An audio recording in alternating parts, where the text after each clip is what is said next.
What is up, everyone? We're switching it up on you. I'm on a different side than normal. Usually Sean and I are switched. It's confusing me even.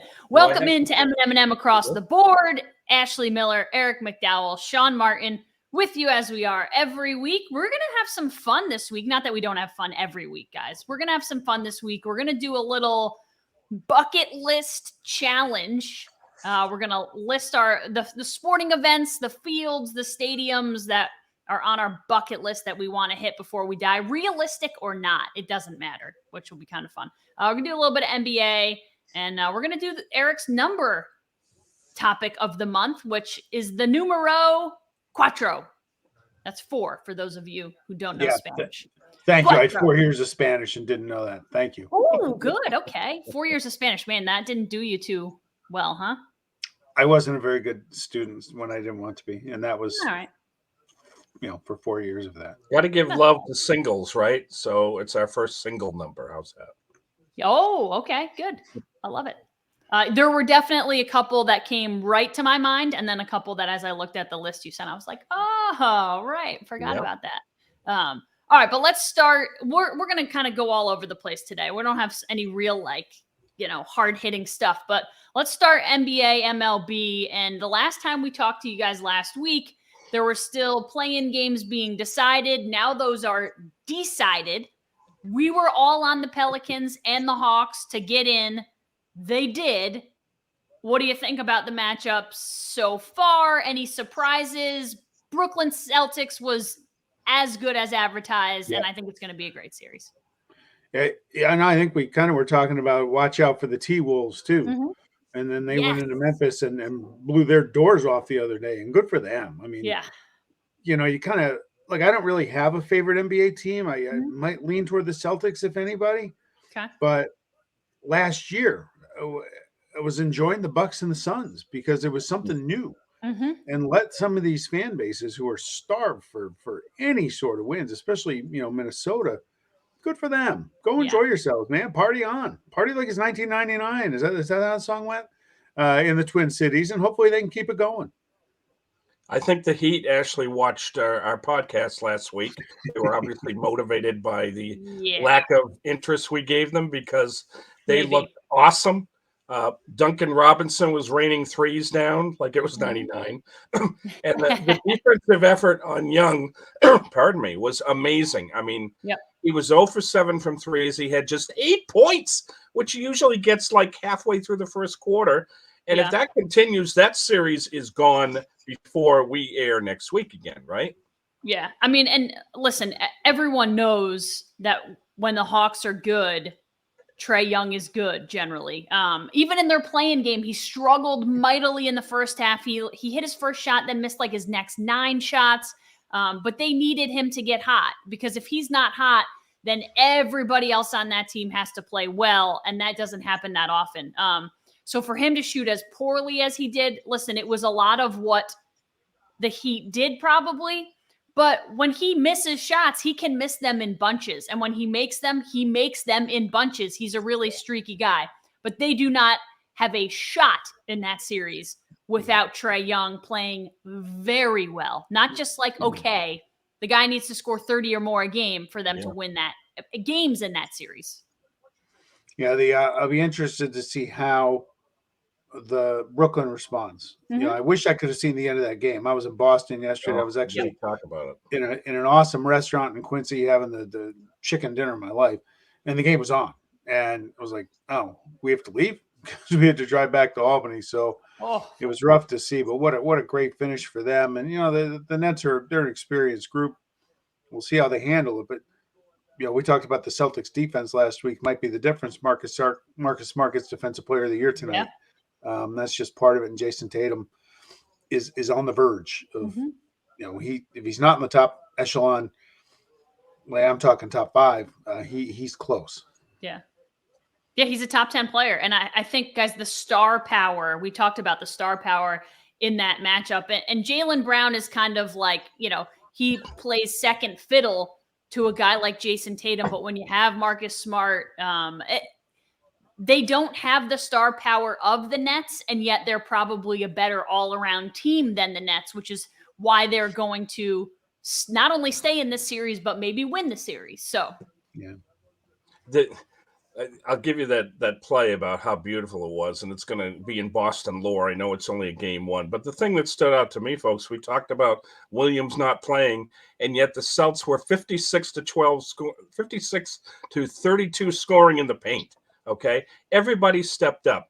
But the winning play, Sean, was something that will always be remembered, even if I think if they lose the series, just what they did. They had 11 seconds from one end of the court to get down there. They didn't call the timeout. Everybody got down court. All 5 guys had touched on that possession. Smart goes out for the 3 that everybody thinks he'll take, okay? And he drew 2 defenders. Tremendous. Yep. He then looks inside. Brown dekes Kyrie for the open layup. So that's makes the crowd even more exciting because Kyrie felt like, Charlie Brown there, got undressed on the play. Absolutely beautiful play. You couldn't draw it up. And one of them said flat out, he said, even though you look and you see like 11 seconds in your mind and when you're ready, there's more time actually to pull off a play. Tremendous effort on that last play. I'm glad they didn't call timeout. I think it's so rare that a coach will not call timeout. They're probably more apt to call timeouts in those situations. But yeah, I think underrated by Smart. But not only that, the layup by Tatum, like I'm not sure there are many people in the league who make that look as flawless as he made it look, because he made it look easy. It looked like a ballerina out there. He does a little pirouette, lays it in, and it's right at the buzzer. Awesome play, but I think super underrated because I just don't think there are a lot of guys who make that play that way. The game that impressed me last night was New Orleans coming back. They were down, I think, 18 at halftime against Phoenix. I crashed. I'd had a long weekend, a lot of miles on the road. And I woke up and the headline was Chris Paul, my buddy Rich's not favorite player, had to rescue them in the fourth quarter. And good for the Pelicans. Yeah, they killed me in my fantasy league. I'm still mad, but good for them to come back too. That's another basketball purgatory. That maybe they can make that a series. I don't know if they can. I think Phoenix probably finish that up pretty quick, but it would be nice to see if the Pelicans can step up with all that talent that they've put together this year, especially getting McCollum, and push Phoenix, who I think we all agree is probably the best team in the league. He took an 8-point game after 3 quarters, put 19 on the board of the fourth quarter, and just put it away. He took it over. New Orleans is a great story, but you talk about star power. Chris Paul is on a mission. He is focused, and good luck trying to stop him. This is going to be fun because which player do you if there's a player right now, you would say if he's out, they're done. We would agree Young with Atlanta. If Paul was out, would Phoenix be done? Hard to say. A lot more star power there, though. Chris's vote is Giannis. Yeah. Yes. Not a bad vote. Yeah. Listen, if you take Jason Tatum off the Celtics, if you take any team's best player, if you take Kevin Durant off the Nets, any of those guys, it's going to entirely change the dynamic of that team's ability to win games. But talk about a series that's over, and I'm not sure. The Sixers are up like 15 already again on the Raptors. I'm not sure that's going to be much of a series. That could go maybe 5 games, but I could see them sweeping that series as well. Yeah, actually, I just turned that off. I don't know if the noise is bothering anybody. It didn't last literally and figuratively turned it off. Yeah, they're good. They're going to roll. Can I get a mulligan on my Nuggets over Warrior pick? Because I got to see that game the other night. Yeah. Denver's got no chance. Yeah. And not if the Warriors play that way. No, they have no chance. That's the best if they play like that again. Is that going to happen? Yep. Exactly. I mean, and I think listen, if they've showed us that that's what they're capable of and that's where they are right now, I think there's probably a pretty good chance that that's how they play the rest of the series. But I don't know that people knew that was what we were going to get. So now that we see that's what we're going to get, well, I think you think, all right, well, that series is probably over too. Yeah, I made the pick because I didn't know about Steph Curry. Yep. When he was going to be back, and he's back. So. Yep. Yeah, and listen, I know I said like, if there's a dark horse, I think I would take the Timberwolves over the Grizzlies. Who's to say that series doesn't quickly go Memphis's way the rest of the way? I wouldn't be surprised, but I just think they're again, the Timberwolves are an intriguing team and kind of a prisoner of the moment. Like I said, I watched them. It was the first time I'd really seen them play. I thought they had good energy. I liked them a lot. So it was kind of one of those things like, oh, I just saw them play. I'm going to pick them. Don't you think that's like a futuristic series that you could see a lot of more of those two teams in the future too? Yes, because they're young. Exactly. They have young star power, which is the way the league is going. But yeah, I think you're right. And the T-Wolves have a lot of young star power. It's guys who are kind of finding their footing all at the same time. Listen, I get it. Karl Anthony Towns isn't that young anymore, but Anthony Edwards, those guys there are enough guys who have some years to give. Yeah. So, yeah. I will say too, Sean, that people say, the NBA playoffs could go right up until preseason football, but I'm telling you, it's nice to give them a day off, even in the same city. It is very grueling. It is very difficult to try to play back-to-back, catch a travel day, because a travel day isn't a restful day. I don't care where you're flying to. So it's nice to see them get a day off between the series and the good scheduling that this game's on every night in the playoffs. Yeah, one of the problems I have, they stagger it too much, though. Sometimes they shouldn't play back to back. Yes, but a first round also shouldn't take 2 weeks. Right. One of the reasons they do is so there's never two games on at the same time, schedule wise. And I like that. I like it, and I don't. I kind of like it. I like the way the NHL does it. You got a couple games going on because you keep it moving. You play every night, or every other night. Sorry. I think the NBA is too spread out, but I understand why they do it, because the ratings probably bear it out. You like it, Ashley. There's one. Okay. Yeah. I just enjoy, like, on nights when it's quiet, I enjoy being able to watch game after game after game and not have to flip around and not pick and choose. I like being able to see, which tells you I watch too much sports probably if I'm watching things start to finish, like game after game after game. And I don't always do that, but I just enjoy not having to pop around if I don't have to. I like working that remote every 30 seconds. Yeah. 30. See? Go. Everybody's different. I don't like touching the remote. I like changing it and putting it down and not touching it again. No. Needless to say, opening night for you, Sean. I do have to come to this room to watch NBA and other sports, as you can imagine. It does get bumped by Bridgerton and all that stuff. So. Oh, no. Not that I don't mind watching that, too. You got to take control. You like Bridgerton? Oh, I love it with them. Yes. Man, I've never watched Gilmore Girls. Okay. I've never watched it, but I've heard the Gilmore Girls comparison as well.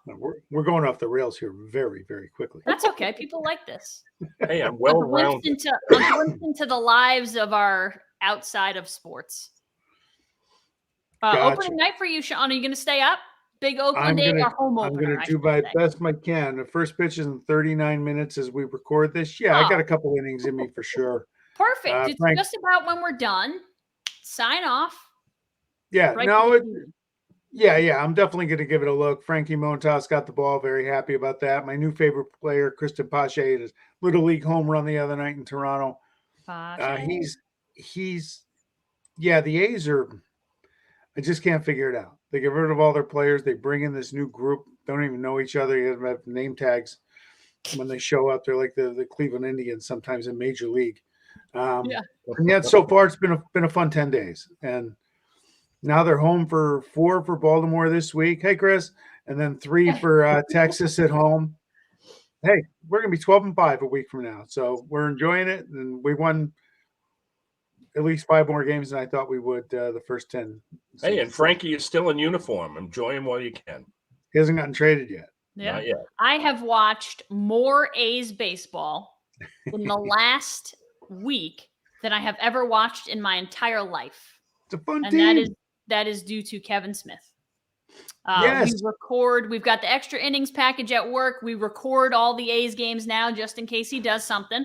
Rough start, 0 for 16, but has started to find the bat a little bit. There he is. He's back to say hi. It's bedtime.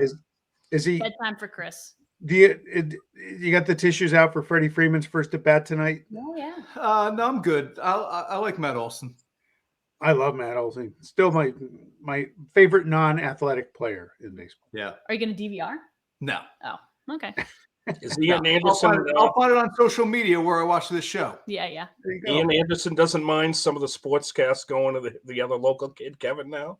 No, we got 2. No, he likes sharing the love. Good. He likes sharing the love. Chris is like a late show guest that sits on the couch and then had to disappear. Yeah, he's for tonight for that. He's going upstairs to eat his dinner and go to bed before he has to wake up in 4 hours. I've done that before. That's rough. Yeah, rough. I want to throw this at you, okay? Yeah. Those of us that are fantasy baseball fans, this 4 2/3 inning pitch stuff for a starter is driving me crazy. You have to go 5 to get a win. So some goofball middle reliever comes in, walks 4, pitches 3. He gets the win. I get it. It's the faster spring training, but that to me is driving me crazy. The other thing, I wanted to give you 2 names. Carlos Rodon, okay. Why did the White Sox not keep him? He is now the Gosman of the Giants. He never should have been let go by Chicago. They should have found the money. They could win it all, and he is just dealing out there. And then Andrew Heaney was one of those great young Angel pitchers, okay? And, he was promising Angels young pitcher. We know what happens to them. And they're always hurt. He goes to the Giants, looks absolutely horrid, and to the Yankees, that is. And now he's out in LA, and the other night he had a 12 strikeout performance. Anybody want to try to predict pitching at this stage of the season? Yeah. It's absolutely ridiculous. It really is. Listen, this is what happens. Anyone who goes to the Yankees and sucks goes somewhere else and is good. That's how that works. But you saw Darvish pitched yesterday now against the Braves was fan-freaking-tastic. The outing before that, he gave up 9 runs in 2 innings or something absurd. The game before that, he shut him down. So it's a wild roller coaster ride when it comes to pitching in this league. If there's anything, it's that you just don't really know. But I had this question. Eric, you brought it up. Chris and I talked about this on his show last week about the starting pitching and who gets the win. What is the answer to this? Because the Yankees, a guy threw for the Yankees, I think it was Nestor Cortez's last start, left after 4 1/3, had a 3-0 lead. A guy came in and threw 1 inning, Clay Holmes, and got the win. Yeah. What the hell kind of sense does that make? It's 5 inning minimum. I understand, but what's the point if you're going to give it to a reliever for 1 inning of work and nothing? There was no offense scored while he was pitching. It wasn't like Nestor Cortez had a 3-0 lead. Nestor Cortez should get the win. I'll give you that. The official scorer. Go ahead, Sean. I'll explain how that worked. But go ahead. I understand the rule. Does it me make too. sense? No, but not now because the game has changed. Yeah. If a guy throws 6 innings now, starters rarely see the 7th innings anymore. Yeah. Maybe it's time to revisit that because I kind of agree with you, Ashley. I just think it's stupid. It would have been different if he threw 4 1/3 and left when it was tied or they were losing. Okay, obviously you don't get the win. But a guy throws 4 1/3 and then a guy throws 1 inning. They score for the guy who threw 4 1/3. They don't for the guy who throws 1. Why the hell are we giving the win to Holmes? It doesn't make any sense. The other thing, the 5-inning rule, but it's not just the 5-inning rule, but it's also thrown onto the official scorer. They get to determine who gets awarded the win. And in today's specialty stuff that started with Duncan and LaRusse out in Oakland about the specialty relievers and all that, fact is that there could be 4 guys, 3 of them ineffective, could be a guy in the 8th instead of a hold. He'll get the win. So it puts a lot on the official score, and I wish it would be reduced. I mean, maybe even just this year, they're doing the stuff that they've done for COVID, the runner at second.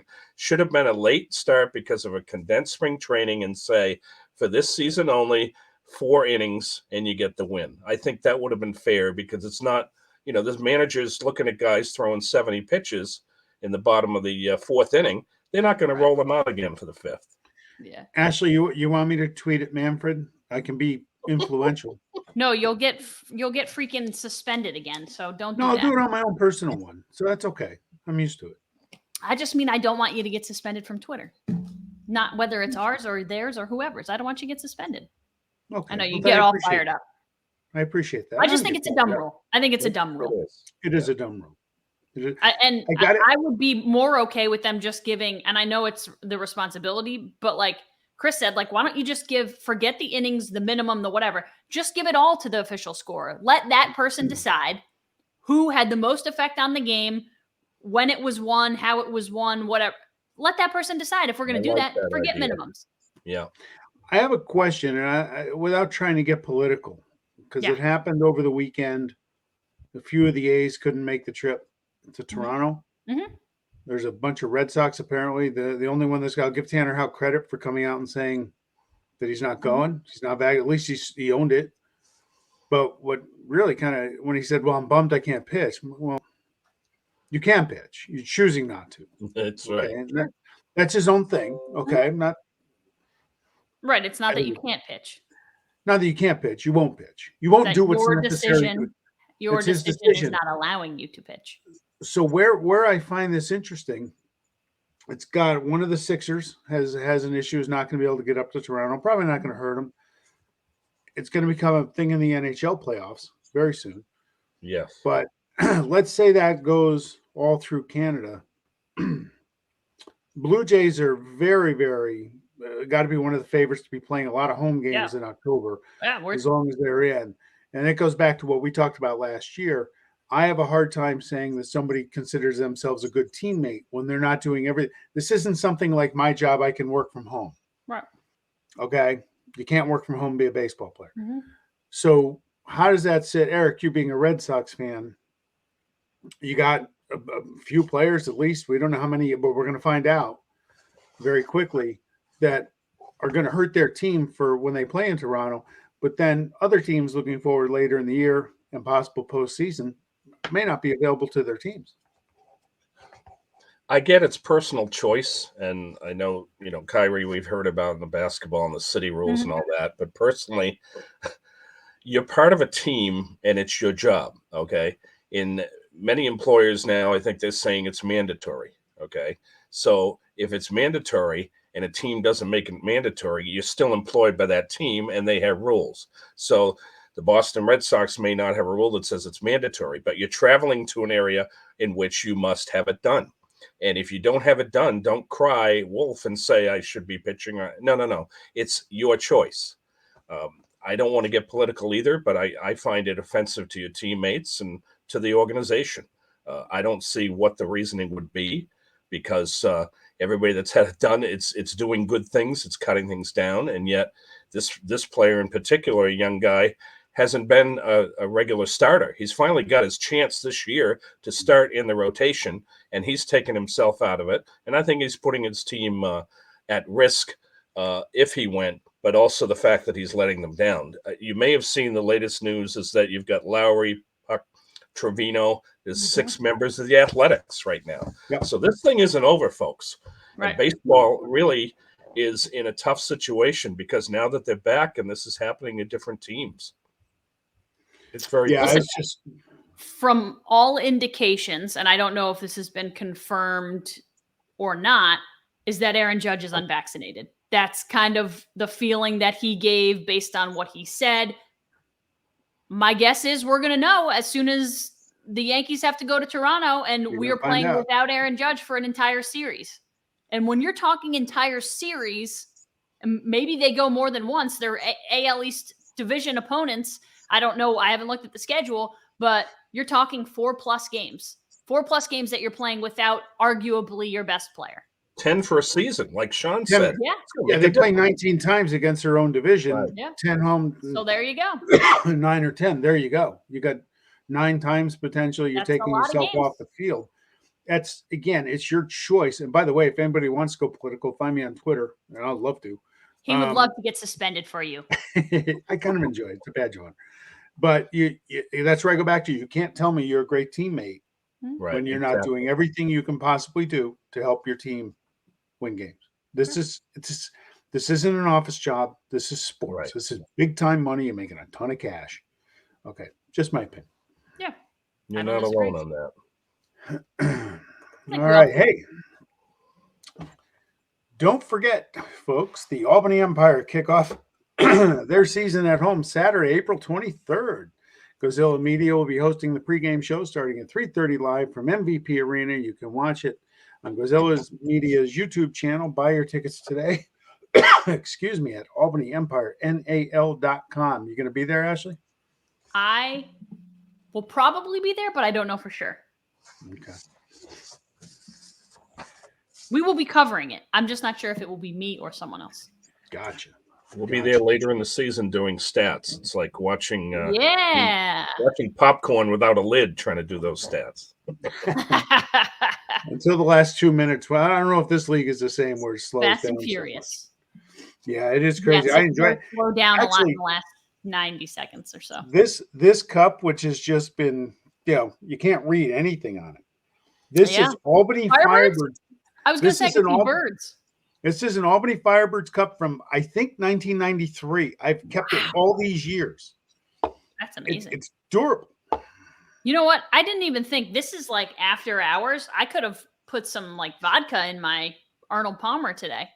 We would have done after hours podcast. I'm not. I'll neither confirm nor deny. Yeah, well, that's perfect. You're smarter than I. That's what we got there. I might be seeing my friends at Chewy's Beer Brigade later. We'll see. While you watch the A's, you'll be ripping off beers. Everyone in the house is asleep. Perfect. Just saying. Just saying. All right, Eric. Drum roll to number quattro. Whoop. All these numbers in the month, of course, the month of March, we were a little busy, so we had the hiatus, but there were two tournaments. Okay. There were two 68-team tournaments, so in honor of that number of the month would have been Jaromir Jagr. How's that? Mm-hmm. But now we go to the first single-digit number 4. I have the top 3 with a tie for third because 4 divided by 2 is 2, so I have a tie at 3. Quiz tomorrow. Tie here, Bobby Orr. I'll start with him. Nearly 700 games, 270 goals, 915 points. Okay, Hockey Hall of Fame. He won the Cup twice, 9-time All-Star. Won the Hart, which is the MVP, 3 times. Best defenseman. It's called the Norris Trophy, but he won it 8 times. Okay, 7-time Art Ross Trophy winner title. What could have been? Remember his short career. I did meet him in college, and I got his autograph in a book and offered both of my knees to him to keep him playing. He laughed. And thank God he didn't take me to a hospital to take them. He really did transform the position of defense, folks. Yeah. They could finally control the play. He was an offensive force, and Coffey and those defensemen after really can look at him. And he actually scored over 100 points in a season as a defenseman. Yeah, the other number 3 is Brett Favre. Over 300 games, 71,838 passing yards, over 500 TDs. He won 1 bowl, of course, Pro Football Hall, 11-time Pro Bowl. Think about all the great quarterbacks at that time, and he still made it 11 times. MVP for AFL or AP 3 times, 3 straight years. And his number, like Orr, is retired in this one in Green Bay. Number 2, you're going to be surprised, I think, but number 2 is Lou Gehrig. 340 batting average career. Yeah, homers. You're literally never going to see that again. You will never see that again. 493 home runs. How did he ever get a pitch to hit in that lineup?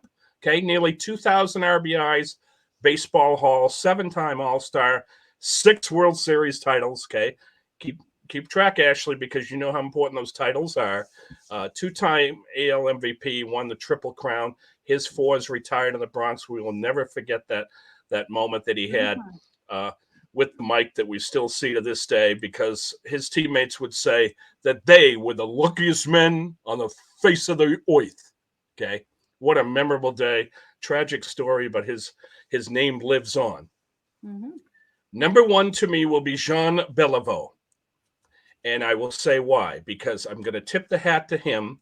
Here is a man who played 20 seasons in the National Hockey League. You talk about physical back then, no helmets. They did everything. Nothing was ever called. And here he gets in over 1,100 games, 507 goals, 1,200 plus points. He became only the 2nd player in hockey history to get to 1,000. Of course, the Hockey Hall of Fame. He won 10 Stanley Cups as a player. I get it. It was the original 6. You still had to win the Stanley Cup in a league, and he won them 10 as a player. And then as it expanded, 7 more as an executive. 17 Stanley Cups. So, as I said, Ashley says... I like when Eric's voice gets like that. I enjoy that. Championships mean the most, and in that case, you're never going to find anybody that has more than him. 10-time All-Star, 2-time Hart. His number 4 is retired Montreal, and I go with him number 1 because if you go up there and you mention Jean Beliveau, you will be placed at a bar, and people will tell you that he to them is the Babe Ruth of sports in Canada. So with that, I'll open it up for your thoughts on 4. Let me just give you a quick comment. Eric, you're a better man than I, because I would never acknowledge a Montreal Canadian. I'd rather run a cheese grater along my 5 head Oh my God. up here than do that. And I can't go up there and ask them about it. I've been to Montreal to a Canadiens game once, and by mutual agreement, it was it. It's one and done. My behavior there was, I'm proud of it, but I can't tell you about it. You're really something. I like to have fun. Anyway, Ashley, my turn. Go for it. All right. So I understand the difference. I don't remember seeing either of these players play, so it doesn't really matter to me. I don't remember seeing 3 of the 4 I'm going to put on this list play. Yeah. But I gave the hockey guys a tie for 3rd for me because I don't know Jean Beliveau. I didn't see him play, but I understand the significance of the numbers. I understand that 10 Stanley Cups is one of the greatest achievements of all time. I get all that. So for me, Beliveau and Bobby Orr were tied for 3rd. Bobby Orr changed the game. My dad's a Bruins fan. I understand what he means to Boston Bruins lore. I'm not a Bruins fan. My dad didn't do a good job of that. My dad is also a Red Sox fan. I'm a Yankees fan. So clearly he didn't ingratiate me enough into the Boston sportsdom. Your dad failed us. He's not from Boston, so I'm not sure why he likes those teams. He failed us. Yeah, he's also a Packers fan. Which brings me to number 2, Mr. Brett Favre. Listen, you gave the numbers, but this is a guy who, in a lot of ways, was the first of my generation-ish to transform the quarterback position. He was the gunslinger of gunslingers. You know what I mean? He was the guy that people said, this is the guy that just kind of throws caution into the wind, for better or for worse, because the guy threw a lot of freaking picks, but he was a hell of a time to watch. Not only that, he had a tremendous career, gets his number retired in Green Bay. Then goes and does the same thing for the Vikings, which I feel bad for Packers fans, but goes and plays as well for the Vikings and then plays for the Jets too. So he had a great career and a long career, Mr. Brett Favre. And then number 1 for me, you can't be a Yankee fan and not go Lou Gehrig. You have to go Lou Gehrig. You gave the numbers, Eric. The one that got me, so 493 home runs. It's unbelievable. It's astounding. 790 strikeouts. When we look at that number in today's game, he had basically, and it wasn't even half. Home runs, 493. Strikeouts, 790. He had less than 2 times the number of strikeouts that he had home runs. That's unfreaking believable. That it almost doesn't make sense. Because again, it's never going to happen again. Never going to happen again, something like that. So the numbers are mind-blowing. What he meant to, obviously, the Yankee organization. He is the reason why number 4 is retired and in Monument Park. So as a Yankee fan, 17 years with the Yankees, his whole career, Lou Gehrig. I got to ask before I get to my list, how excited was your dad to find out that you were marrying a Packer fan? Oh, so excited. That's Yeah, so excited. They bond together. I got to get him to. My dad's been to Green Bay, to Lambeau. Chris has never been to Lambeau. That's on his bucket list. So I gotta try and make that happen. I remember the day I met what turned out to be my father-in-law. He goes, "Okay, now he's a Pats fan. He's got the accent. What is it? Who is it? Tell me." And what teams does he like? Oh, he's all Boston. And I told Amy driving out there, I said, "Hey, if he asks, I'm gonna tell him what I think." Right. Tell him my affiliations and how much I hate his teams. Yeah. So he goes, "You like the Bruins?" He goes, "I got the Bruins." He goes, "Who's your team?" And I said, "Okay." And he went to the Super Bowl, the Pats' first Super Bowl win when they beat the Rams. And I said, "Well, let's just put it this way. If they hadn't invented that rule in the snow, you never would have gone to that game in New Orleans." And he looks at me and goes, You're a Raider fan?" Yes, I am. I will say, before we hear Sean's, is that I would not have this ring on this finger with Jennifer if I had been a Yankee fan, because Mr. Chadwick was the one Red Sox fan in his entire family. So I would not be blessed with this or her if I had been in pinstripes. Thank you very much. Go ahead, Sean. All right, here, look, yeah, Gehrig's number 1. Got to be. You guys had the numbers. You guys covered and all that stuff. And he, the speech and all that. And I think everything around him, and unfortunately the illness, it transcends everything else. So I like to go off the board with some of the other things. One guy hasn't been mentioned. Two I've been, well, I always was a Chris Webber fan. Great number 4. For me, number 2 is Paul Molitor, one of the, I think, underappreciated players of his time. Yeah. Great hitter. I used to imitate him very well at wiffle ball. So it was a high batting average whenever I was in my Paul Molitor stance. And then 3, and because we cover the wide variety of sports and entertainment, the 4 horsemen, Ric Flair, Arn Anderson, Tully Blanchard, and Barry Windham from the old National Wrestling Alliance days. Ric Flair's my man. Number 4, I'm going to say the 4 horsemen. All right. Very now good. Now added professional wrestling to our repertoire. I love it. Woo! I can appreciate that. Woo! Very creative. I'm going to give you some others that we had floated out there. Craig Biggio, some old timers. Jimmy Fox, Duke Snyder, tremendous Hall of Famers. Charles Barkley did wear 4 in Houston. Rick Barry, Bay Area, one of the best warriors of all time with the underhanded free throw. Football-wise, 2 immortal kickers. You've got Jason Hansen and Adam Vinatieri. Okay, I was going to say Vinatieri for me. I've listened to an all-time great. Yeah, and of course he meant a lot in New England, but those 2 are 2 of the best ever. And then Scott Stevens of the Devils, great career there, wore 4. The active number 4 to me has to be Dak Prescott. Just want to see him win at least 1 title. Don't need 10, Dak. How about just 1? No, 0. Unless he changes teams. He can go somewhere else and win. That's okay. Not Dallas. I don't want Jerry Jones to win. You guys brought up, Eric, you brought up a great, this feels like a great podcast topic. I'm just not sure how far it could go. I don't know that I've dated a Red Sox fan. I think I have actually, but I've certainly dated a Patriots fan, and it is one of the most impossible things I've ever done. I literally could not have married a Red Sox or Patriots fan. I could not have done it. Like, I just wouldn't, my body physically would not allow me to have any chemistry with anyone who was a Red Sox or Patriots fan. Couldn't have happened. Ashley, my wife is a Red Sox fan, a Patriots fan, and a Duke fan. It's unbelievable.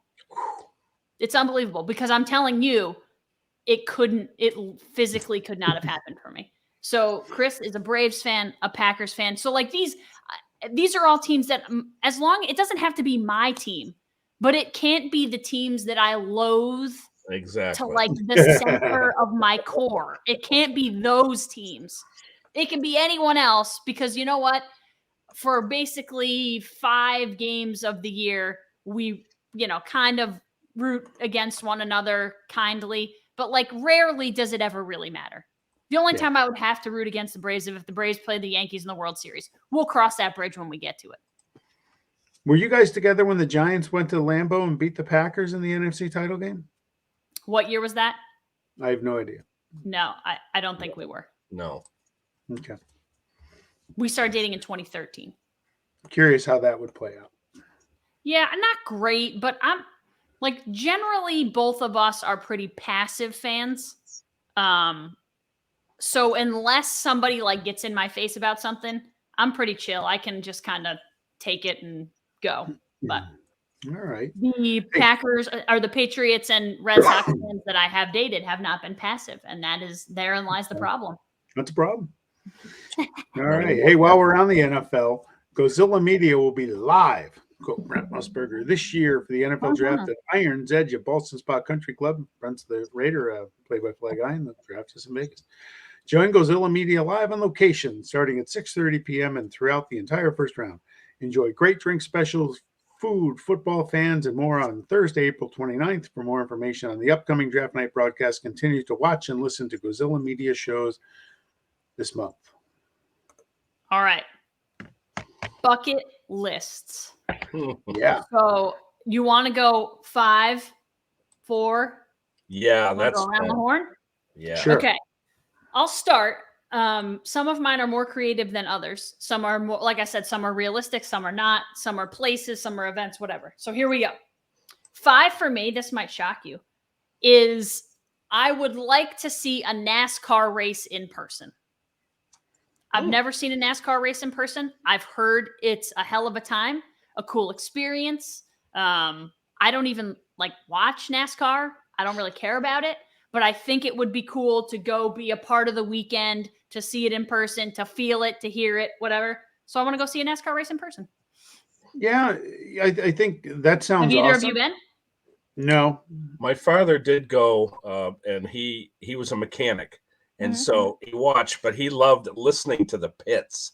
Yeah. That to him was like heaven, hearing everything and how quickly they did things. Pretty cool. I have some friends that have gone. You said you're able to, at least back in the day, you're able to tune into your favorite driver's team and all that stuff. Yeah. And if you can do that, that makes it interactive, cool. And it changes kind of the game rather than just watching them go around the oval a couple hundred times. So yeah, bring your earplugs. Yes. Sean, you up? Yeah, I have a different list because there's a couple things coming up. My boys are 5.5, and I'm looking forward to start sharing some experiences with them. Look, they're going to like the teams they're going to like, but I'm going to influence the hell out of them. They're going to like your teams. Don't worry about it. I know. Yeah, I know they are. So this October, Nebraska's playing at Rutgers.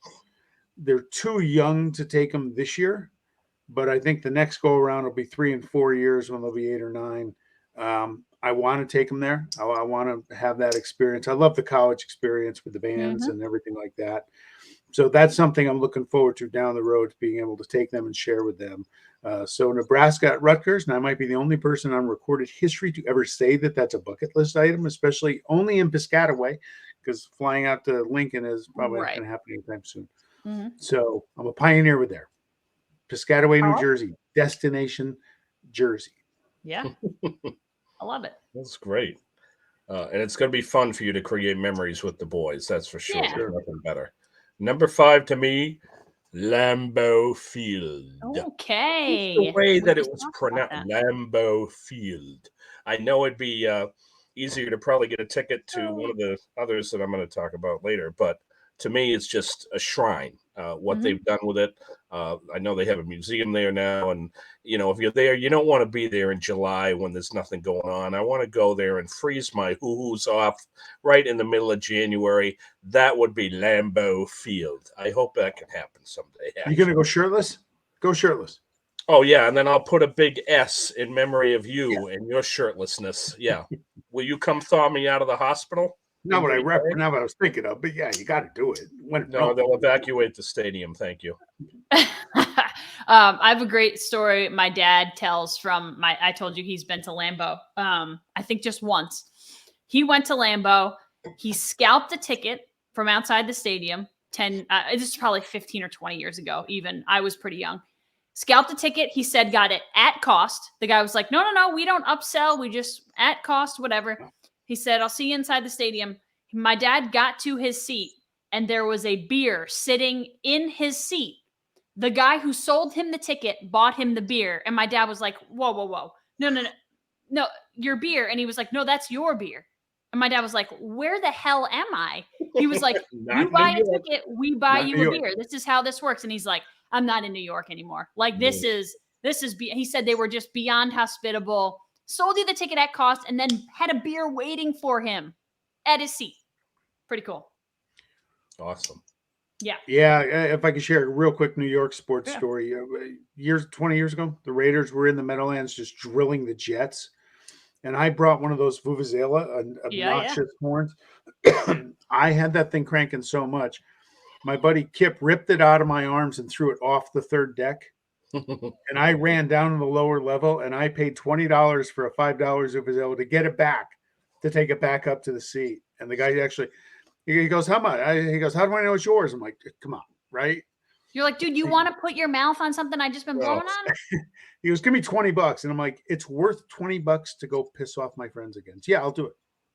Right. You bought your own Vuvuzela back from someone. At 4 times the cost. That's ridiculous. All right, number 4 for me. I went the Eric route here. baseball fields or stadiums that I want to get to. I have 2 at the top of my list. One, I was just in their backyard, but I didn't get to go because they weren't home, is Dodger Stadium. And the other is Wrigley Field. So for me, I want to go see baseball games at Dodger Stadium and Wrigley Field. How about Dodger Stadium? Have you ever seen anything that handsome at age 60 since me last year? Sorry. I've been to Wrigley Field. It's the 3rd oldest park. It looks beautiful right now, and it looks great, doesn't it, Ashley? Yep, it does. Yeah, you see it. It's one of those stadiums that, like, for me, Wrigley, when you see it on TV, it's not anything special. I just know all the stories of it and whatever, the history and all that. When I see Dodger Stadium on TV, I think, dang, I want to see a game there. I went to Wrigley in 2000. Mm-hmm. It was a great sports weekend. I went to a Friday afternoon game at Wrigley. Cubs, Astros. Score was like 13-8. Had probably an old style beer every inning. There was a streaker, and the Sammy Sosa hit a home run, and the place was filled with Nebraska football fans because the next day, I went and saw Nebraska play at Notre Dame. They talk about 2 bucket list things getting knocked off in one day: doubt. Notre Dame Stadium and Wrigley Field. So Wrigley Field's a must see. Yeah, it's not aesthetically put, but it's Wrigley Field. Yeah, you walk up. I was there for a convention. You walk up the steps and you stare at the ivy. Just like people would stare at the monster, you stare at the ivy. And then when we were there, of course, the 7th inning stretch, you never see a whole stadium turn up and look at the press box and hear, hey! Even though he's not there anymore, that legend of Harry Carey still lives in that stadium. I hope you get to both of those. Yeah, baseball stadiums are just different for me. Like, I don't have really a football stadium or basketball arena. I've been to the Garden for basketball, but there aren't a lot of stadiums like that I'm like, oh, I have to get to whatever. I would like to go to Jerry World, I think, just to see it. But there aren't a ton of football stadiums that I'm like, I have to get to all these. And yet people talk about these new stadiums like they're palaces. So I might want to go to SoFi. I might want to go to Vegas. But for me, it's not the same as the baseball stadiums. They're not, because baseball stadiums all have different dimensions and they have different charms, and that's what makes them. I was on Twitter going back and forth with an A's fan the other night. I think I counted I've been to 13 baseball stadiums, and that's awesome that I've been able to do that. Mm-hmm. Sean, next? Derek, you next? Me 4? Yeah. I'm going to knock this off this year. Is take my boys to a baseball game. It's going to be our Tri-City Valley Cats, our little Frontier League team here. I'll be happy to get an inning or 2 out of it in their seats before we go to the play. But I want to get them into sports a little bit. And I've always dreamed about taking them. I don't have a copy of my book, but the cover of my book is a silhouette of a dad holding his 2 sons' hands walking into a baseball stadium when you see the field. We talked about this couple episodes ago on another topic, where that's what I want. I want them to go see it and see how they react. So that's my plan this summer, get an afternoon game. And like I said, if I get an inning or 2, great.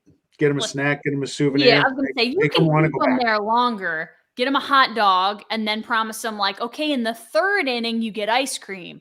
And then in the 5th inning, we can go play a game. That's how you get it. That's how you get it. And then you get them out of there. Don't overdo it. Right. And then you try and come back again. Yep. That's the plan. Number 4 to me may surprise you also. I would say Wimbledon. Yeah, I've been fortunate, as you know, to be at many events from working and stuff.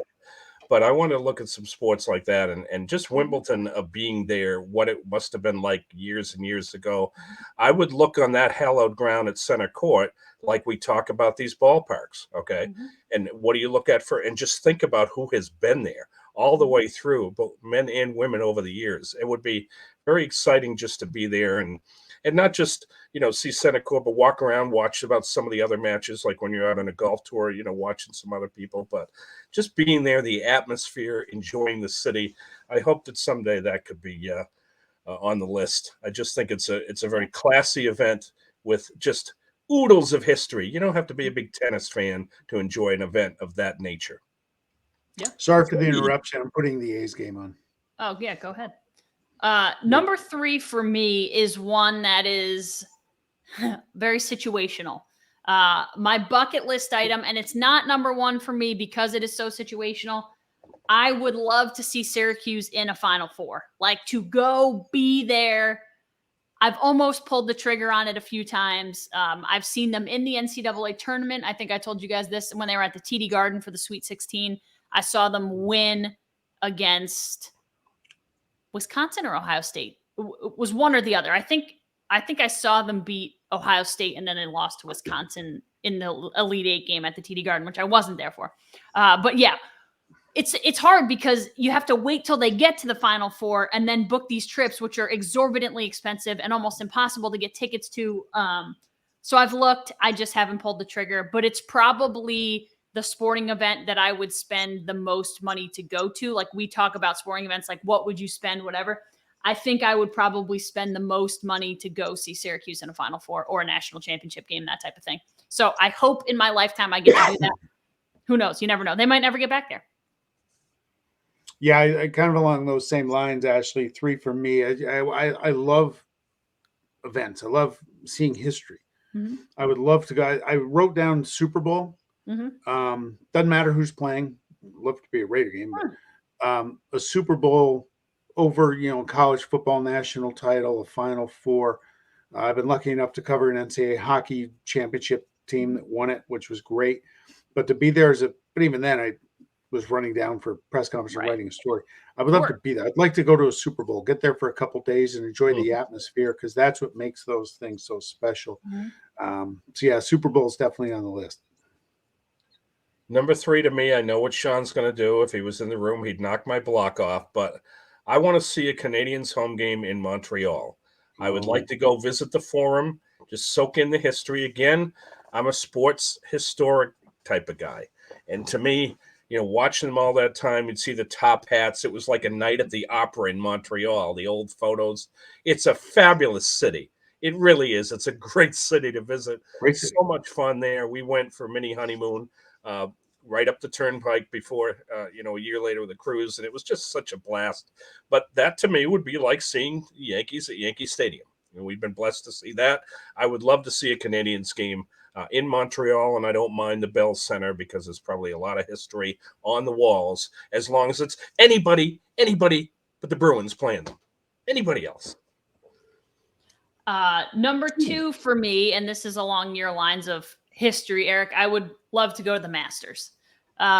See the Masters in person. Honestly, any golf tournament, but if I'm going to pick one, it's going to be the Masters. I haven't seen any golf tournament in person before, like a big one. I'd like to see a major or at least like, a big PGA Tour event. But I think if you're going to do it, why not dream big? So I would love to go see a Masters. I think that'd be awesome. That just missed my cut of my top 5. I'll say that was number 6. Pun intended. For me, and I was telling Ashley before we started recording, having brunch out in Boston this weekend, a lot of my wife's relatives, one of her cousins asked me if I had in for Raider tickets because the Pats play out in Vegas this year. See how that goes. Good luck. Hold my breath. I want to go see a Raider game in Las Vegas at some point. Just kind of, I'm an Oakland fan. Mm-hmm. I'm over it. We're in Vegas and, kind of excited about what's going on, but yeah, I'd like to go check it out and see it. And the reason I say that is I have gotten to see the Raiders in Buffalo. I've seen them in New York 3 times. I've seen them in Foxborough. I've seen them in Denver. And it's, I can't stand always being the road guy because I like to support my team. Yeah. And that is sometimes not popular when you're in the road venue, depending on where you're at. I've turned down tickets to Philadelphia. I don't want any part of Philadelphia. That'd be rough. Yeah. And I had Denver one time when they had a blizzard the day before and everybody had a foot of snow at their disposal because they didn't shovel out the stadium for a Monday night game. And they didn't even shut off the beer taps. And it was dangerous. I had to cover my stuff up. It was a bad scene. I want to be part of the home team. So this is Chris's thing now. So you mentioned a Super Bowl. The problem with the Super Bowl is that it's neutral site and most of the people there are not fans of said team. So Chris has always said that he would prefer to go to an NFC Championship game at Lambeau over any Super Bowl the Packers are in anywhere else. Point. Unless it's at Lambeau, but even when it's at Lambeau, you're going to get like a split, whatever. So would you prefer to go to a championship game in Vegas over a Super Bowl at a neutral site? That's a heck of a, only if we win. Well, sure. But yeah, I don't know, because I Wouldn't love the atmosphere be better? oh, More enjoyable to you. I'd be a ringleader of that atmosphere. You kidding? Sure. I'm worth 7 points to my team when I'm in the crowd. So yeah, maybe so. Maybe I got to revise that. I like the way Chris thinks on that one. Yeah, you want to be part of the home team. Yes. Number 2 on my end is the Kentucky Derby. Now, Ooh, it's only a few. They say it's only a few minutes. Damn. Yeah, but you're there at sunrise, okay, and you're there all day. And I want to know what a mint julep tastes like. And I know. Again, I'm a historian, and that to me is one of the events in this country, in North America, is just to be there for that and think of the history, get there early and just soak it all in. We've been to Kentucky, been to Lexington and Louisville, but just to be there, to see again that vision that you hear me talk about the spires, okay, and just soak in where you've been. Doesn't matter I don't care if it's Zippy Chippy. I know he wouldn't win, and God bless him. He just died. He just died at 33. He was 0-100. But the point is just the fact that looking at the faces of the jockeys, the owners, that's the pinnacle, being at the Derby and having a horse there. That would be so exciting. So now, number one. So this is very anticlimactic because this was our number 3 on your list, Eric. So this isn't quite so good. Wimbledon for me is the ultimate sporting event. I've been to Wimbledon when I was over in London for my study abroad. I think I told you guys that. We went obviously off season just to tour it. There's a museum. You can walk around. You can see things. You can buy souvenirs, all that stuff. That was cool. It just made me want to go to Wimbledon and see the actual event. It is almost impossible to get tickets. So there's a chance that none of us ever go. I don't know how that's changed over the years, but I know like when I went to tour, it's like this whole lottery system. People wait in line for weeks and it's crazy. So maybe that's changed with like the third party ticketing and all that stuff. I don't know. But that would be number 1 on the bucket list for me, would be to go to Wimbledon to see the actual tournament. All right. I've been lucky. Okay. I've been to Notre Dame. I told you, Nebraska winning their number 1. I was with my buddy, and his brother had graduated from there, and they showed me around the campus, and all these people were gathered. I marched into the stadium with the Notre Dame band. I was wearing my Tommy Frazier Nebraska. I was the only person wearing red. But I didn't care. I was soaking up the atmosphere. Like I said, I love going to things like that. Been to Wrigley, been to Fenway. Don't like the Red Sox, but I love Fenway Park. I've been to Lincoln, Nebraska. I've been to a few other things, Oakland, a million. I've been to Montreal. I've been to Expo Stadium, Olympic Stadium. I can't tell you how many times I was going to college an hour south. The one place I want to get to, and it's in our backyard, is Mikey Stadium down in West Point. Good one. Wow. Yeah, I've been told it's a fabulous place. That just and by extension, I want to get to an Army-Navy game. I try and watch that game every year. Yeah, that's cool. That would be cool. Yeah, the Army-Navy game is just different, right? Yeah. Those kids aren't going to play in the NFL. A lot of them are going off to military service, the seniors at least. It means something, and the effort that they give, and I've been told, I have friends that live in Philadelphia, and I'm told to be there in person to see the march when they come in, the cadets and the middies, when they come into the stadium, is just a sight to behold, and that's something I hope to experience at some point. I have been to Mikey Stadium. I was probably somewhere between like 7 and 10 years old, I think, because I remember it, but not well. The thing I remember most was a flyover and the cannons going off and being able to like feel, when like cannons or fireworks go off and being able to feel it in your chest. So that's what I remember from it, which is unfortunate because I don't remember a lot of the game. I don't even remember who they played. My dad could probably tell you. But yeah, it is cool, but Army Navy would be that's a good one. That's a really good one because that probably would creep up onto my list had I thought a little harder. Internet had a hiccup here, but we're back. So number 1, I want to touch on the NASCAR with you for a sec, Ashley, because I had been to the Indy 500, not the race, but the Motor Speedway. Yeah. I know what you're talking about. We did the tour and you're out there with the Brickyard and all that.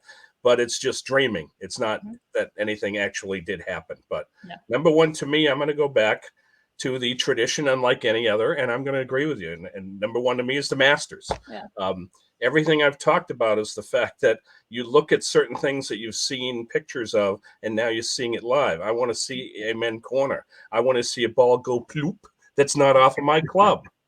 I want to see, the class, no phones, have the pimento sandwich and not pay $30 for it. It's like you're in the 40s. And just the vision of who's been on that grass and everything that's happened there, that to me would be incredible. And I have been blessed with all the things my career has taken me to, but I've been to PGA tours. And the last thing I'll say is, to me, it's a sports buffet. Mm-hmm. Hey, you want to go see Ernie Els? Let's go catch him at 14 at the green. Right. Okay. You have your time, the tee times, where they're approximately going to be. There's no other sport where you can pick and choose who you want to play. Right. Or who you want to see playing at that time. So I went to the Deutsche Bank a few years ago, probably 10 years ago. A lot of family were there. And we parked it on the green in one of the par threes. Because then we kind of knew we could see everybody play one hole. And Tiger was in it that year, and that was a lot of fun. Just a few feet from him and watching him play. That was pretty good. But the golf is a challenge. You're saying, I mean, you gotta have a plan. Right. Yeah. You gotta hustle. Yeah. That was fantastic. That was good. Cool. Great idea, Ashley. Really cool. Yeah. Thank you. All right. Hey, before we get to the whiteboards. Yeah. This spring is the perfect time to get top dollar for your trade-in with the Kelley Blue Book Instant Cash Offer. Same-day check in your hand the day you trade in your vehicle. The new vehicle inventory continues to roll in at Mohawk Honda. To follow the newest vehicles coming in, follow Mohawk Honda on their Facebook and Twitter and social media platforms. Head over to Mohawk Honda's Facebook page to find out more about this year's pet adoption clinic scheduled for April 24th. All Mohawk Honda sales and leasing consultants will work with you to find the best vehicle for your budget and lifestyle. So visit Mohawk Honda in Glenville, New York this spring. Mohawk Honda, where they always go out of their way to please you. Whiteboard time. Who's going first? Eric's got a couple. I don't know, but the people watching, you got to be on their toes for this segment. Yeah, be on your toes. Here is the designated board for Sean. Sean left his board. It's a week old. Yeah, I left my board at the golf course when we had our live remote. It's a week old, but I wanted to address it. Adam Schefter, who's as dialed in as any NFL insider, really, really blew it when to me, it seemed like he rushed to be the first to report the horrible accident that took Dwayne Haskins' life down in Florida. And I don't have the tweet up. I'm surprised I didn't get blocked by Schefter or reported.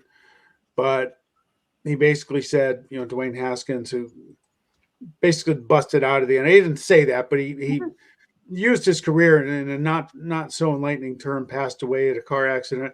He would have been 25 May 3rd. You can't look, I do writing like this. Not everything is a football story. Mm-hmm. This was a human life story, and one that passed away at the age of 24. And by all accounts, a great human being, a guy that would light up a room when he'd walk into it. What he did in his career is irrelevant, and shame on Adam Schefter. And then his apology comes out 5, 6, 7 days later on his podcast. Just awful, and an embarrassment to his profession. It was terrible. And again, you get so focused on what you're doing and you forget that these athletes are real people. And he embarrassed himself. He embarrassed ESPN. He embarrassed the NFL. And if I were an NFL player, I wouldn't talk to him. That's the thing. He did what he rushed to be first. He rushed to be right. And he was first and he was right. But what he tweeted was not right. You know what I mean? Like he was rude and insensitive is what he was to friends and family of Dwayne. Right. And that's the thing. Like like you said, like his career didn't matter at that moment. It was talking about his life, but also like and my thing with like, and I think we hold these professional athletes to a different standard. Yes. It's not like the guy didn't try. You know what I mean? Like I always think like he didn't latch on. Like, yeah, Ryan Leaf busted too. And like, but part of this is like what people have made them up to be, these superstars. And I get it. He was a college phenom, but like his career doesn't matter. His career, the fact that he didn't latch on with the Redskins or the Washington football team or the Steelers, that doesn't matter. His career also wasn't over. He was an active player in the league. 24. Exactly. And you don't know what he could have become. He was also, you competing. had so many options. He could have wrote Rose Bowl MVP, who threw for 50 touchdown passes in a single. He had a lot of choices. Yep. And he went negative. And that's where I say not everything is a football story, Mr. Schefter. Some things are real life stuff. And you blew it. And you're right. Like he could have written one of the greatest Ohio State quarterbacks of all time, because that's true. That's a true statement. Yeah. And by extension, they should retire Gil Brandt for the garbage he said on NFL radio too. It was disgusting. Yeah, let's think about his younger sister and the relationship they had, how she feels. Let's look at Mitch Trubisky, who we always talked about football-wise. You know what? Mitch Trubisky has a home in Boca Raton, and he invited this young man and some other teammates to get to know them and to work out. And then after, he said, I can't believe it. He's my new bud, and now he's gone. Let's look at those stories about the human being. And Sean, very well put. Think about that young sister and think about the impact that a young man had in a very short period on this earth. Look, it's easy to do, right? You're talking sports. And look, I say things on the podcast. I don't like my teams. I don't like players. That's sports. Right. That's not real life. That's sports. Right. Okay, and that's where Adam Schefter blew it. So I'm glad we got this one out of the way. You guys, maybe we have something more positive. We'll see. Yeah. E, what's yours? The Boston Marathon and Patriots Day. Okay, you do. Go ahead. All right, got to be official here. Okay, yes. Today is Patriots Day. Yeah. And that's when we think of the marathon. History lesson, okay? So the day we're taping it today is Patriots Day. Massachusetts, where it started, Maine, Connecticut, and Wisconsin. Thank you to folks in Green Bay for joining us. It does not honor Adam Vinatieri or Tom Brady. No, not those Patriots. It honors the very first skirmish that sparked the Revolutionary War, Concord and Lexington. So in my home state of Mass, since 59, the Red Sox play an 11 a.m. game. No other game starts at that time locally in all of Major League Baseball. And I imagine the players are not thrilled in playing with it when you come to Boston and have to be at the park when you're normally in bed on a weekday. And of course, since 1897, the Boston Marathon, this is the 50th year that women could register to race. That sounds like a good thing, but really, now we think about it, say it's only been 50 years, okay? Way back when, think of this horror story. One individual registered with her initials, okay? And when she was discovered that she was a female, the course director tried to run out and pull her out of the race. Are we serious here? Thank God those days are over. Bobby Gibb ran in 66, even though she was denied registering because the director said that women couldn't run 26 miles. Yeah. Say that to Ashley Miller. I can't run 26 miles, so don't use me as the example. But seriously.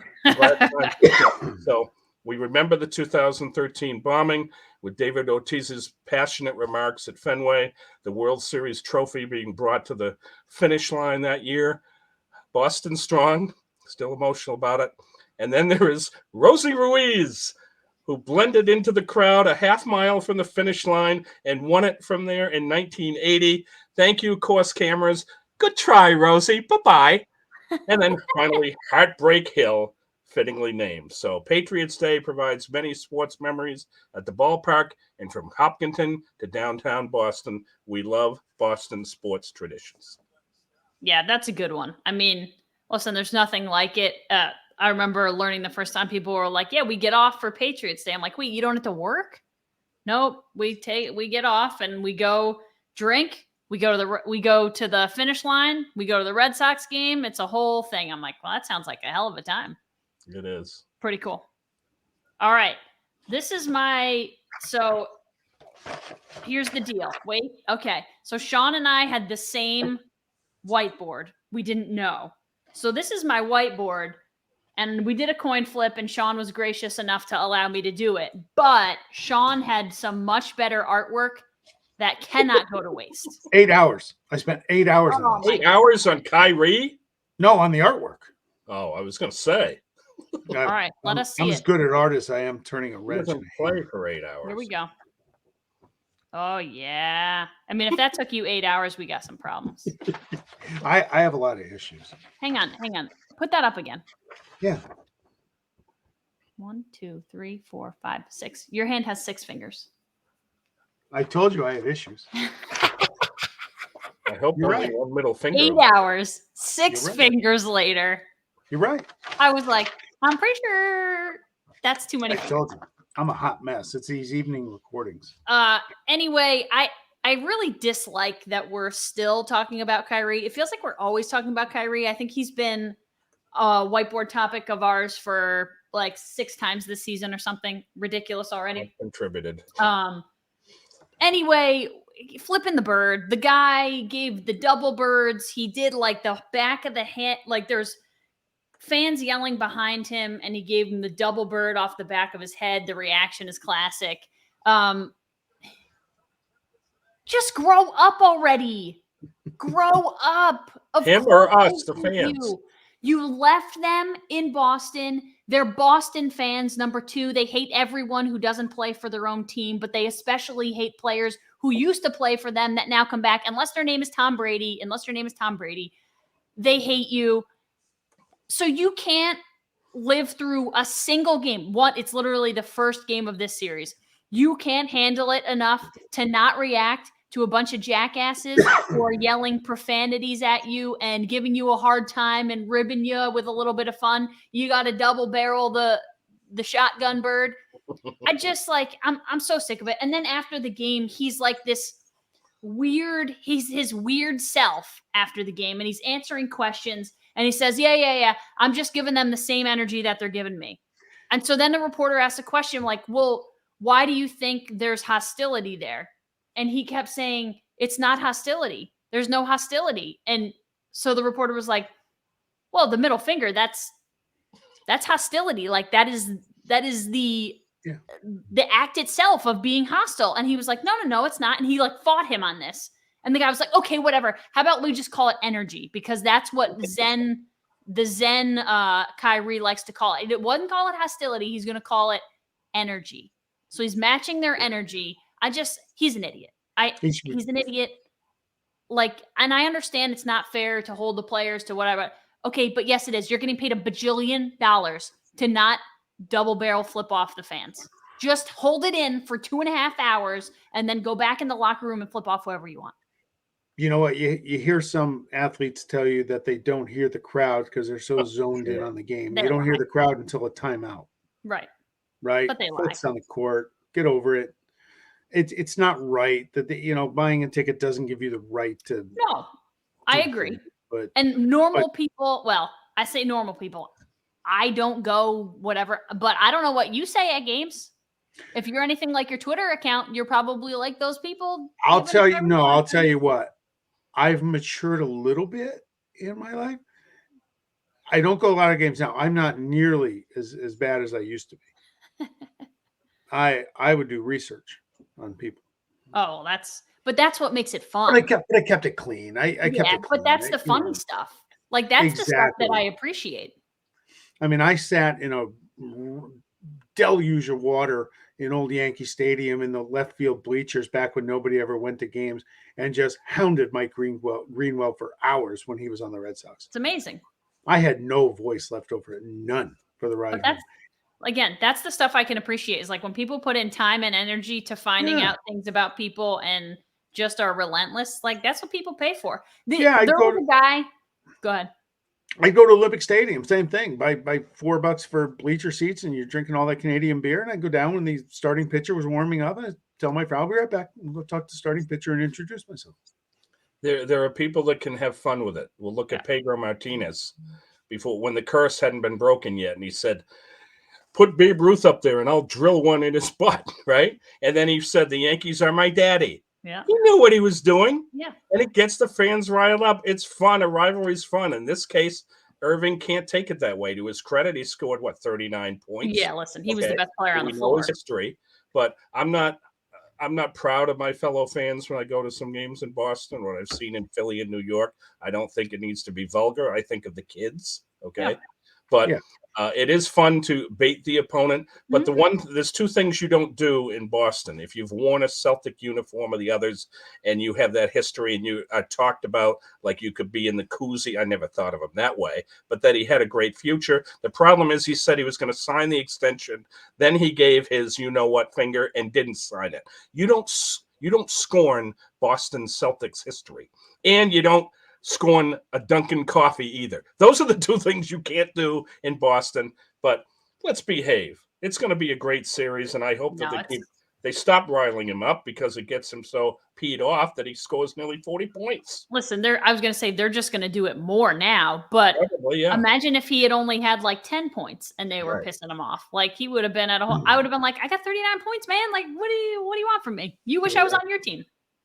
Apparently, a chant blank you Kyrie broke out at Fenway Park today. Oh, not surprising. During the blowout. They beat LA. That it's been is 50 years. Yep. That is Boston. They're now just going to feed off of that. And that's the whole problem. He's just generated this whole. They'll be chanting energy and hostility and all kinds of crap at him because he's an idiot and he set himself up. And not just the papers, because they're all going to do it, but now you've got talk radio pouring gas on the fire as well. So by the time they get there, they're drunk, they've listened to talk radio, they've read the papers, now they're ready to go. Yeah, hey, I have two pieces of breaking news here since we're kind of freestyling a little bit. Number one, the A's are up 1-0. Woo. I just received a text of mine from one of our ardent fans who's going to love the NASCAR talk today, Jim. Just saying, what the hell is that sound in the background? Is that a soccer game or baseball game? And he apparently doesn't know that A's fans bring their drums and play them during the game. It's part of the ambiance. Okay. Number two, this probably means more to me than either you, but Dryden McKay, Hobie Baker winner. Yeah. Who I got to meet during the Albany Regional. A great kid. Great interview. Really enjoyed the story on him. Banned 6 months, anti-doping rule violation. I don't know how it's going to impact him in the NHL. He's a free agent. Yeah, but I was going to say, I've quickly read the article, and it all looks pretty clean to me. Like, go through and read the article. It seems like it's pretty harmless. Yeah, I saw the end of it. He's basically like a vitamin. It's been cleared by a lab that said it was contaminated, blah, blah, blah. Like, everything that he has said has checked out. So he was a really good kid, and I enjoyed meeting him. And I got a personal I don't think it's interview. I hope it doesn't hurt his pro chances. He's an elite goalie, one of the best in the history of college hockey. It doesn't sound like it will. Well, speaking of hockey, quick plug. Next week we're scheduled to have for our NHL playoff preview, Fluto Shinzawa, who has been covering the Boston Bruins in the NHL since 2006, originally with the Boston Globe, now with the Athletic. They just have a horde of talent at the Athletic, and we're pleased. He is a great guy, and he's going to give us a preview of the NHL playoffs coming up. He's one of my favorite writers to read, and then also we got an NFL draft next week too, so it's going to be action packed. Awesome. Well, we'll see you then. Thanks for joining us. Apple, YouTube, Spotify, at MMMATB1 on Twitter. Thanks for hanging out. We'll see you next week. Enjoy your night. See you guys.